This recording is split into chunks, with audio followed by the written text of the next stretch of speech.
Assalamualaikum warahmatullahi wabarakatuh.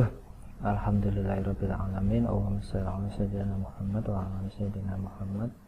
Alhamdulillah kita bisa ketemu lagi ya untuk mata kuliah penganggaran bisnis. Nah, pada kesempatan kali ini nanti kita akan belajar mengenai bagaimana penyusunan anggaran kas. Ya, tahu ya, kas itu salah satu aset lancar yang dimiliki oleh perusahaan. Maka kita harus melakukan penyusunan anggaran kas. Nah, apa itu anggaran kas?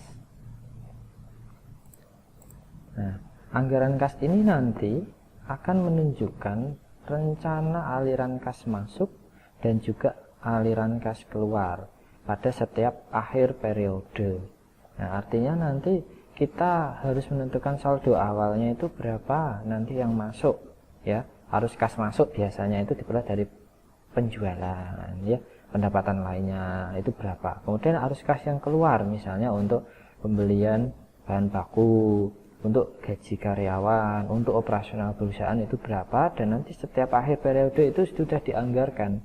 Tujuannya apa? Agar tidak terjadi defisit ataupun surplus yang terlalu tinggi, terlalu timpang seperti itu. Nah, di sini formulasi dalam anggaran kas ini sebenarnya sama seperti kita ketika melihat akun kas ya. Jadi kita melihat akun kas itu nanti saldo awalnya berapa pada awal bulan, kemudian penerimaan kas di posisi debit ya. Karena kan kas bertambah di posisi debit itu totalnya berapa. Kemudian itu kan jadi kas yang tersedia pada bulan tersebut. Terus pengeluarannya itu berapa di posisi kredit gitu kan. Kemudian saldo akhir kasnya. Cuman apakah ini itu sama seperti di akun kas di dalam akuntansinya? Nah, tidak. Kalau akun kas di dalam akuntansi itu kan real yang ada. Nah, sedangkan anggaran itu adalah semacam proyeksi. Jadi kita pada bulan Januari itu harus memiliki kas berapa, terdiri dari penerimaan kas berapa, pengeluaran kas berapa. Gitu. Saldo awalnya berapa, saldo akhirnya berapa. Nah, kurang lebih nanti seperti itu. Kenapa anggaran kas ini perlu dilakukan? Tujuannya yaitu menentukan posisi kas pada berbagai waktu. Misalnya pada posisi mungkin penjualan sepi ya, itu kita kasnya disedikitkan aja. Nah, nanti selebihnya bisa kita gunakan atau kita taruh di dalam aktiva lancar yang bisa menjadi pendapatan lain. Misalnya dibelikan saham ya, sekuritas gitu, atau mungkin didepositokan yang paling mudah. Kemudian memperkirakan kemungkinan defisit atau surplus. Nah, pada waktu tertentu posisi kas mungkin saja defisit, mungkin saja surplus. Kapan defisit Pak? Kapan surplus Pak? Defisit itu mungkin ketika terjadi kita mungkin ya, kalau kita anggap sebelum Ramadan, mungkin kas itu akan defisit. Kenapa? Karena kita harus berproduksi banyak untuk menstok di dalam kenaikan penjualan pada bulan Ramadan sampai bulan Syawal seperti saat ini ya, bulan kemarin dan saat ini ya. Nah, kapan posisi surplus? Nah, posisi kas surplus itu bisa terjadi misalnya pada waktu penjualan yang sangat tinggi, misalnya waktu Ramadan, waktu Lebaran.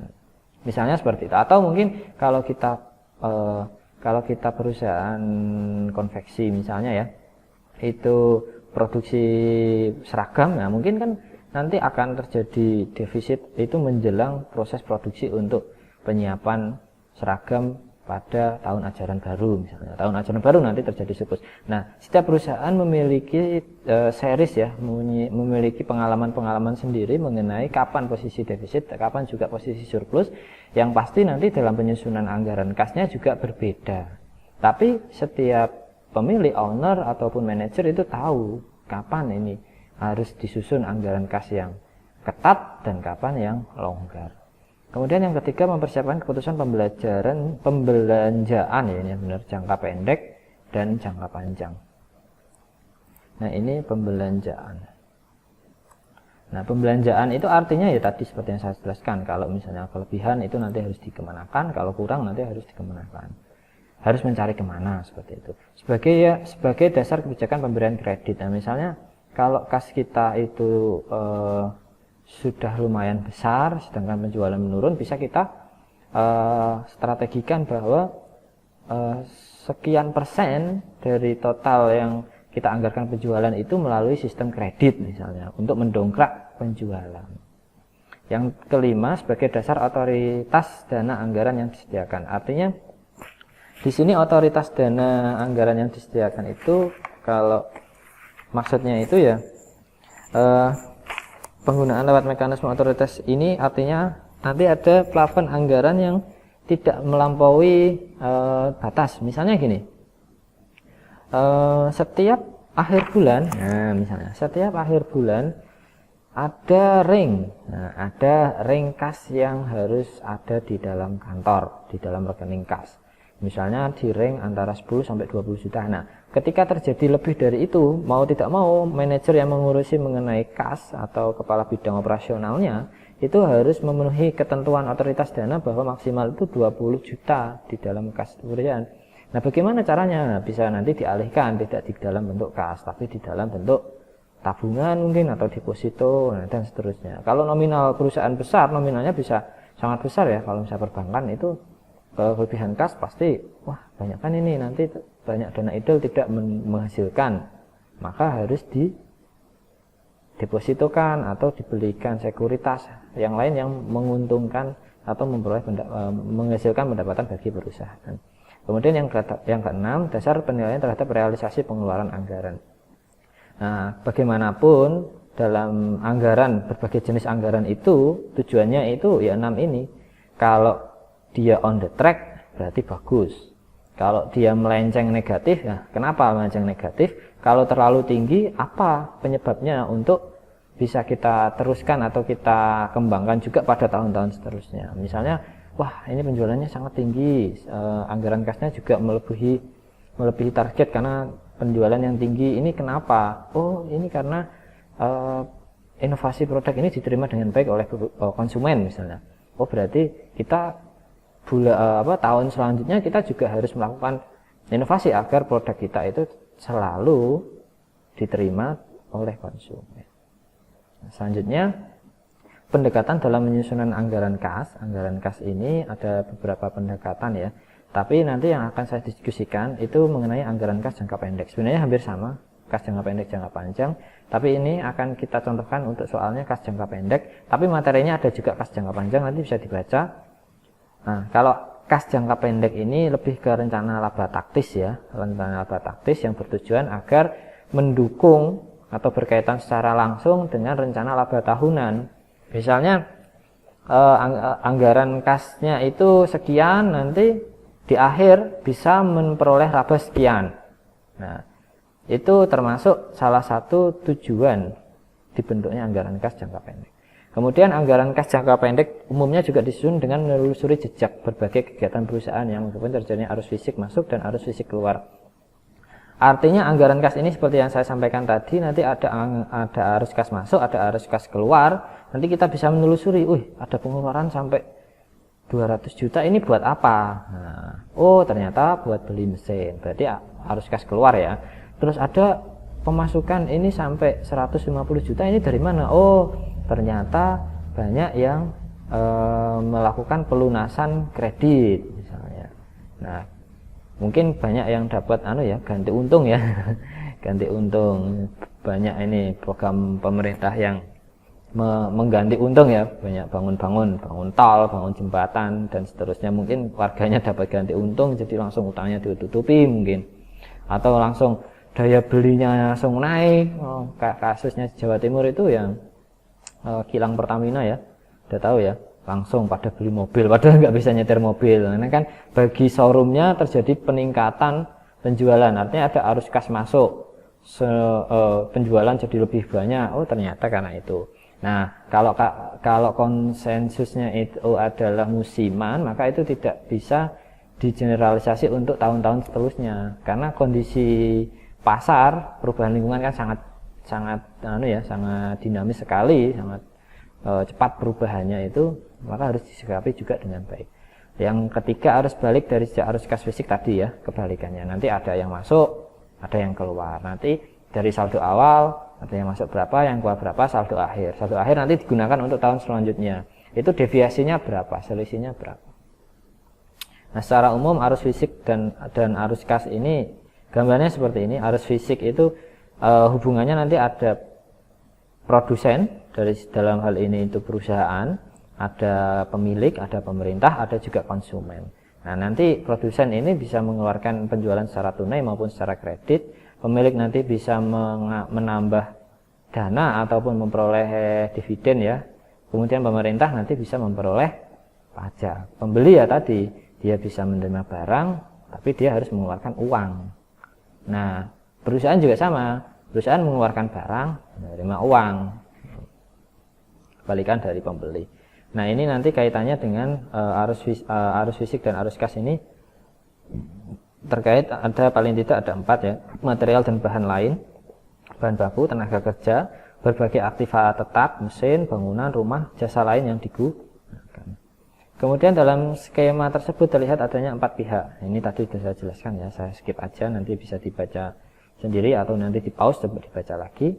Kemudian lanjutannya ini sama, arus fisik masuk terjadi pada saat perusahaan membeli berbagai faktor produksi yang dibutuhkan. Kalau keluar berarti arus fisik keluar ini biasanya menjual produknya. Jadi kaitannya kalau fisik itu adalah apa yang dihasilkan, kalau kas itu kan uangnya gitu. Jadi ada pertukaran memang antara nanti produsen atau perusahaan dengan konsumen, dengan pemilik modal, dengan pemerintah. Nanti ada arus kas masuk, ada arus kas keluar, ada arus fisik masuk, ada arus fisik keluar. Fisik itu kan yang kelihatan. Ya meskipun uang itu juga kelihatan, tapi dalam hal ini uang itu adalah aset lancarnya ya. Kalau fisiknya itu apa yang dihasilkan dari operasional perusahaan.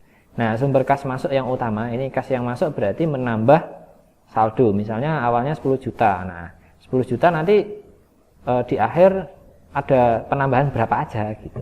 Di antaranya dari penjualan, menagih piutang, pendapatan lain misalnya bunga ya.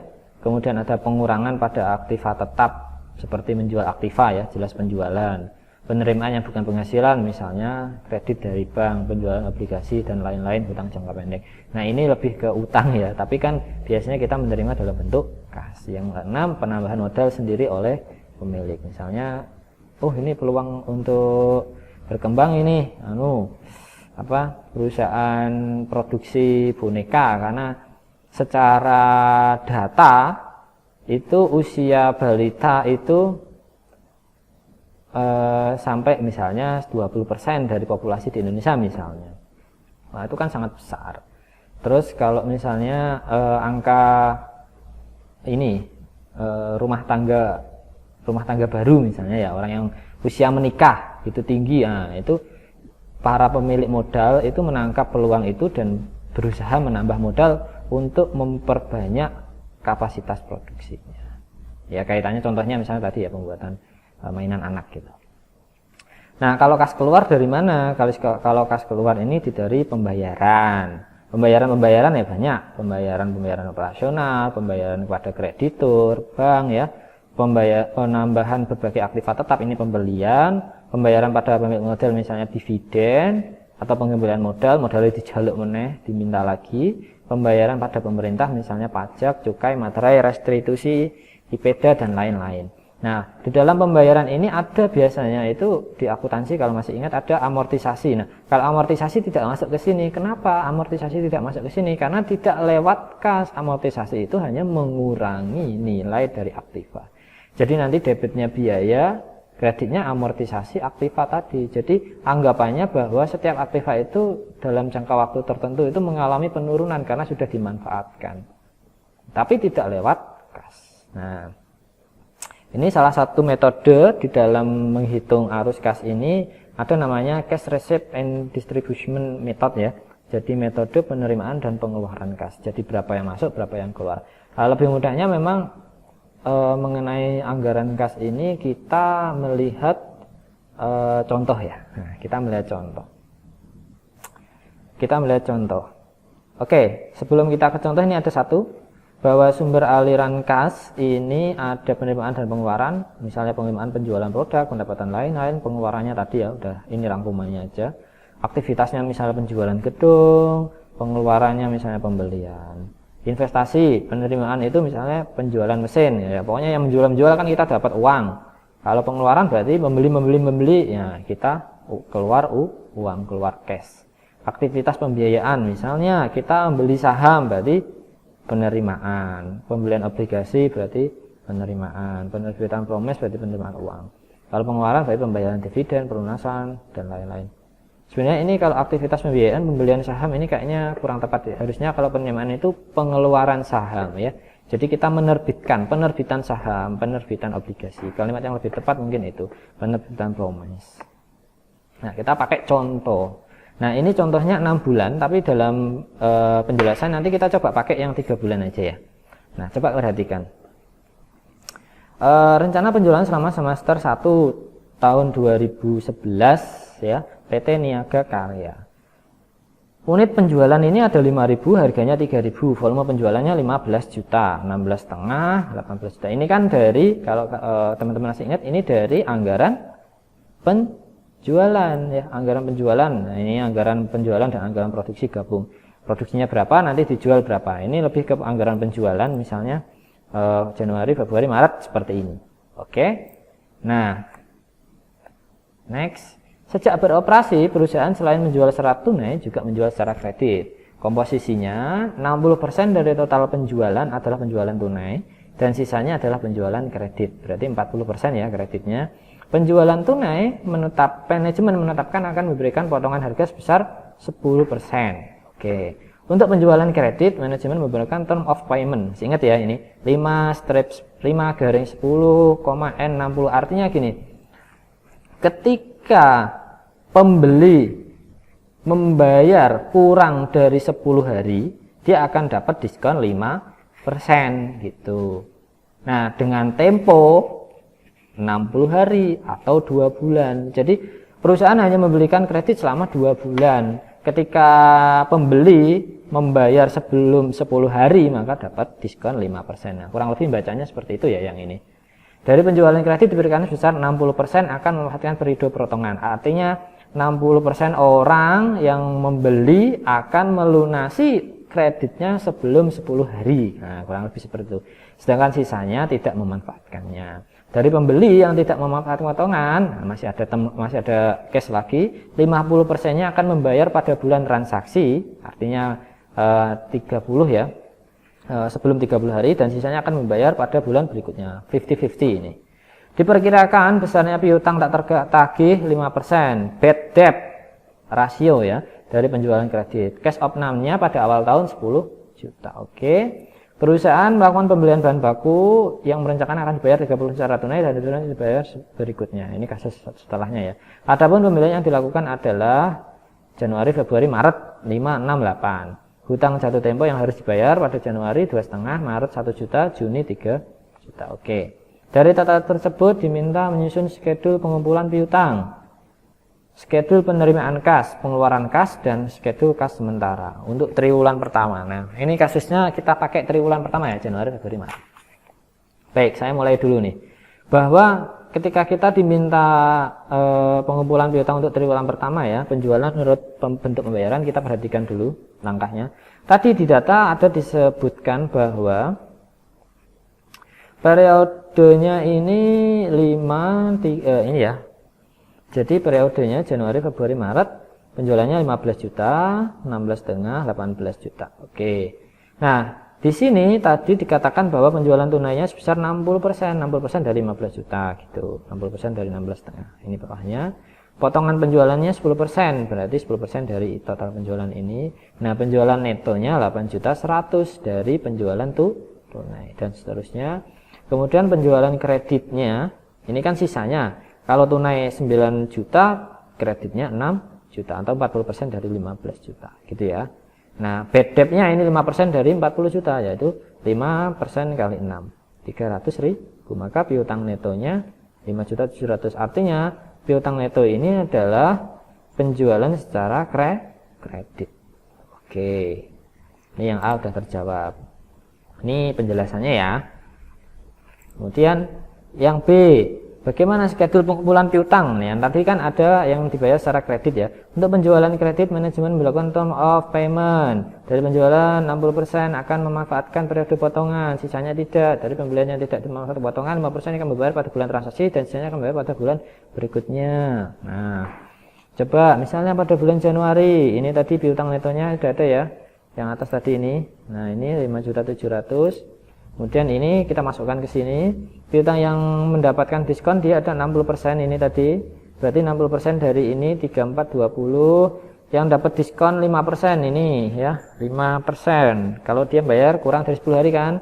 Berarti ini 5% dari 3420, 171. Maka piutang neto setelah dikurangi diskon ini 3249. Nah, ini tinggal kalau di Excel ini tinggal ditarik gitu ya. Kemudian piutang tidak mendapatkan diskonnya kan 40% dari mana? 40% dari 5.700.000. Ketemunya 2280. Jadi kalau 2280 ditambah 3420 ketemunya 5.700 ini ya. Dan seterusnya. Kemudian piutang tidak mendapatkan diskon ini dilunasi kan sebesar tadi ini ya, 2.280.000. Nih 40%-nya. Nah, tapi termnya lagi dari pembelian yang tidak membayar potongan 50%-nya akan membayar pada bulan transaksi dan sisanya akan dibayar bulan berikutnya. Maka pada bulan Januari kita hanya memperoleh separuh dari ini. Nah, kas masuknya cuma 1.140.000. Terus separuhnya lagi kapan? Nah, di sini nih loh. Separuhnya ini gitu. Ya ini juga sama, nanti separuhnya ini ya 2.508.000 dibayar pada bulan Februari. Nah, kita dapat tambahan separuh dari ini. Nah, ini separuhnya dari ini ya 2280, separuhnya kan ini. Nah, kemudian kita totalnya ini dari mana Pak? 4389. Dari ini nih, kita piutang neto setelah dikurangi diskon ini ditambah dengan 1140, 4380 dan seterusnya. Oke. Kemudian ini ada ya penjelasannya, keterangannya. Kemudian nah, anggaran penerimaan kasnya gimana Pak? Keterangan anggaran penerimaan kasnya ini nanti kita harus memperhatikan penjualan tunai neto dan juga piutangnya. Nah, tadi kan sudah nih, penjualan tunai neto ini 8.100.000, ya kan? 98.910 ini dari sini nih. 9720 dari sini ini ya, dari tabel sebelumnya. Kemudian piutangnya Pak, piutangnya dari sini nih 4389, 59. Maka total penerimaan kas pada Januari adalah dari penjualan tunai dan penjualan kredit. Piutang ini kan penjualan kredit ya, 12.489. Oke, sampai sini bisa dipahami nggih? Saya lanjutkan. Nah, bagaimana kalau dia terjadi pengeluaran? Tadi ada ya kasusnya pengeluaran. Karena ada kas masuk, ada kas keluar. Misalnya Januari dia membeli bahan baku 1.500.000. Februari karena dia naik 0,3% ini ya. Dari bahan baku 30% secara tunai 5 juta, juga 1.500.000 gitu ya. Dan ini nanti kan dia itu naik ya. Terus pembelian bahan baku kredit pada bulan Januari 0, setelahnya 3,5. Februari ini setengahnya. Terus Maret ini naik lagi. Terus pembayaran hutangnya ini sudah ditentukan ya. Misalnya pembayaran hutang ini sudah dijadwalkan. Ada 2,5 pada bulan Januari, Februari 1 juta, Maret ya. Berarti ini Juni enggak ada ya. Februari 0, Maret 1 juta. Oke. Nah, maka pengeluarannya kita total dari pembelian bahan baku, pembelian bahan baku kredit, pembayaran hutang. Totalnya 4.053.700. Kemudian kita gabungkan dengan tabel ini tadi ya, antara penerimaan dengan pengeluaran. Hasilnya seperti ini. Saldo kas awal 10 juta. Penerimaan kas 12.489. Dari mana? Penjualan bulan Januari. Ini dari sini nih. 12.489 ya. Kemudian pengeluarannya jumlah dulu, maka kas tersedia 22.485. Ini kita coba kasih warna ya. Nah, ini. Kemudian saldo kas akhir, oke. Nah, kas tersedianya total dari ini.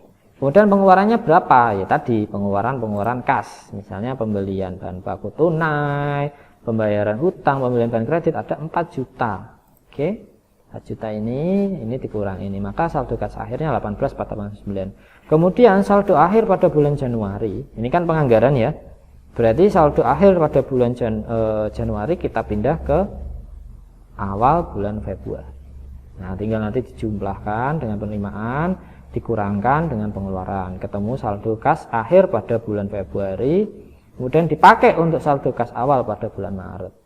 Nah, ini pakai Excel enak sekali. Nah, saya pernah bikin penganggaran dulu waktu masih bekerja ya, anggaran kayak gini pakai Excel.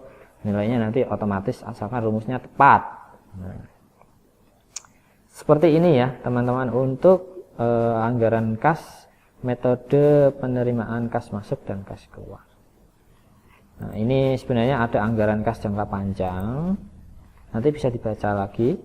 Kalau nanti ada yang bingung bisa ditanyakan mengenai anggaran kas jangka pendek maupun anggaran kas jangka panjang. Nah, kalau jangka pendek seperti biasa yaitu anggaran yang disusun kurang dari satu periode akuntansi atau kurang dari 1 tahun. Kalau anggaran jangka panjang lebih dari 1 tahun ya.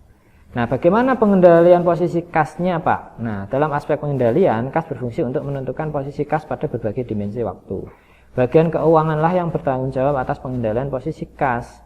Dalam menentukan posisi kas dilakukan dengan membandingkan antara aliran kas masuk dengan aliran kas keluar. Ya, ini lebih ke series ya, pengalaman-pengalaman terdahulu. Kita harus belajar dari masa lalu untuk memproyeksi masa depan, kurang lebih seperti itu.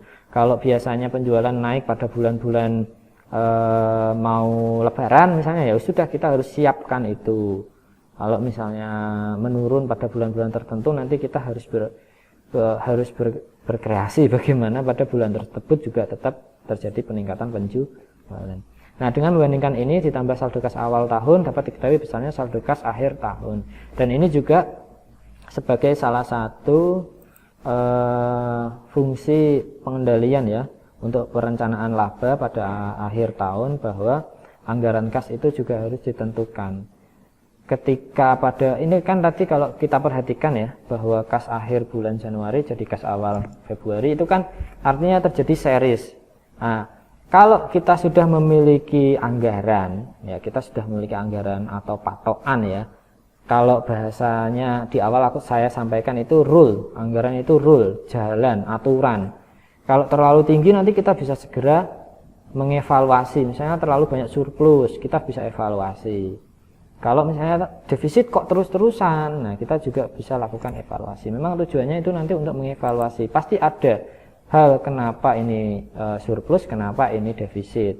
Nah, mungkin dari sisi kita perencanaan penganggarannya yang kurang tepat, atau mungkin memang kondisi eksternal yang cukup mempengaruhi dari operasional perusahaan. Nah, ini evaluasi secara terus-menerus sudah saya sampaikan tadi, pengendalian kas secara catatan data harian atau mingguan. Biasanya juga di dalam anggaran kas itu pada waktu-waktu tertentu dilakukan saldering ya. Saldering itu pencocokan antara fisik kas dengan yang ada di catatan untuk menghindari fraud atau manipulasi kecurangan ya di dalam perusahaan. Nah, kajian-kajian fraud ini para akademisi, teman-teman kita, para pelaku-pelaku akuntan itu sangat dekat ya. Kalau di manajemen kita belajar ini, kita belajar membaca, kita belajar menyusun juga nggak masalah. Paling tidak at least kita bisa membaca bagaimana penganggaran itu dibuat, maksudnya apa, asal usulnya dari mana, kemudian nanti manfaatnya apa. Kemudian yang terakhir, ada 2 penyusunan anggaran kas jangka pendek, anggaran kas jangka panjang. Kalau yang jangka pendek tadi yang kurang dari 1 kali siklus akuntansi ya, berbagai kegiatan perusahaan terjadinya arus fisik masuk dan arus fisik keluar. Kalau jangka panjang 2 periode anggaran dan perhitungan rugi laba tahunan perusahaan selama minimal 2 neraca. Nah, 2 neraca 2 tahun. Mungkin itu yang bisa saya sampaikan, kurang lebihnya itu mata kuliah untuk bisnis, penganggaran bisnis ya. Kalau nanti ada pertanyaan bisa ditanyakan. Saya berharap video ini bisa bermanfaat untuk teman-teman semua sebagai pendamping di dalam belajar penganggaran bisnis. Stay safe, salam sehat semuanya. Wa'alaikumsalam warahmatullahi wabarakatuh.